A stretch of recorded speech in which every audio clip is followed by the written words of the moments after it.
అండి. Welcome to Suni cooks. నేను మీ సునీత కృష్ణ. ఈరోజు మనం ఎంతో స్పెషల్ అయిన ములగాకుతో తెలగపిండి పప్పు వేసి ఆషాఢంలో తినాల్సిన వంటకాన్ని ఎంతో టేస్టీగా చేసి మీకు చూపిస్తానండి.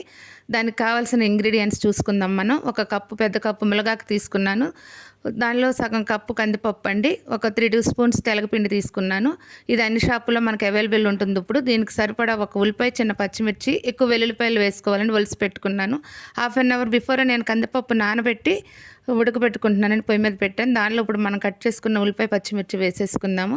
ఈ పప్పు బాగా ఉడకకూడదండి. ఉడుకుతున్నప్పుడే ఉల్లిపాయ, పచ్చిమిరపకాయలు ఉడుకుతున్నప్పుడు మనం ఈ లోపు ములగాకుని పక్కన వేరే పొయ్యి మీద పెట్టుకుని దానిని పసరవాసన రాకుండా ఇలా ఉడకబెట్టుకుని కలుపుకుంటే బాగుంటుందండి. ఈ ములగాకు తినటం వల్ల మనకు ఎంతో ఉపయోగం ఉంటుంది. ఇప్పుడు ఆషాఢ మాసం అనే కాదు, ఎప్పుడైనా మనం ములగాకు తినచ్చు. కాకపోతే ఆషాఢ మాసంలో రకరకాల వ్యాధులు అవి రాకుండా ఇమ్యూనిటీ పవర్ పెంచడానికి మనకు ఈ ములగాకు ఎంతగా ఉపయోగపడుతుంది. ఇందులో ఎన్నో మినరల్స్, విటమిన్స్ ఉంటాయి కాబట్టి మనం ఇలా టేస్ట్గా చేసి పెట్టామంటే పిల్లలు కూడా ఇష్టపడతారండి. ఇప్పుడు నేను ఈ ములగాకుని ఇందులో వేసేసుకున్నాను. నేను ఆ ములగాకు ఉడకబెడుతున్నప్పుడు కొంచెం పసుపు వేసానండి. చూసే ఉంటారు. ఇప్పుడు చూసారు కదా, ములగాకు కూడా ఉడికిపోయిందండి. నేను ఇందులో ఇప్పుడు మనం ఇందాక చెప్పిన తెలగపిండిలో కొంచెం వాటర్ కలుపుకొని ఇందులో పోస్తున్నాను. ఎందుకంటే వాటర్ కలపడం వల్ల మనకి ఉండలు కట్టకుండా మొత్తం కూర చక్కగా ముద్దలాగా అవ్వకుండా పొడి పొడిగా వస్తుందండి. మొత్తం ఒకసారి కలిపేసుకుని పెట్టుకుందాం. ఈ తెలగపిండి కూడా ఒంటికి చాలా మంచిది. బాలింతలకు పెడతారండి మా సైడ్ ఇది. ఇది ఇలా చేసుకు తింటే ములగాకులో కానీ విడిగా కూడా మనం తెలగపిండి కర్రీ కూడా పొడిపప్పులా చేసుకుంటే చాలా బాగుంటుందండి. దీనివల్ల పిల్లలకి పాలవి మంచిగా వస్తాయని అంటారు. అందుకని మా సైడ్ పెడతారు. మీకు కూడా తెలియచ్చండి, తెలుసుదని చెప్తున్నాను. చూద్దామండి, అయిపోయింది. ఇప్పుడు మనం దీనికి సరిపడా సాల్ట్ వేసుకుందాము. సాల్ట్ కూడా వేసి ఒక్కసారి బాగా కలిపేసి, ఇంకైతే మనం మూత పెట్టొద్దండి. మూత పెడితే మళ్ళీ వాటర్ యాడ్ అయిపోతాయి. అందుకని మూత పెట్టొద్దు. ఇలాగే మొత్తం ఎగిరిపోతుంది. గట్టితో తిప్పేసుకుందాము. సాల్ట్ మొత్తం కలిసేలాగా కూరకి సరిపడా వేసుకున్నాం కాబట్టి ఇప్పుడు దీనిని అయిపోయిందండి ఆల్రెడీ.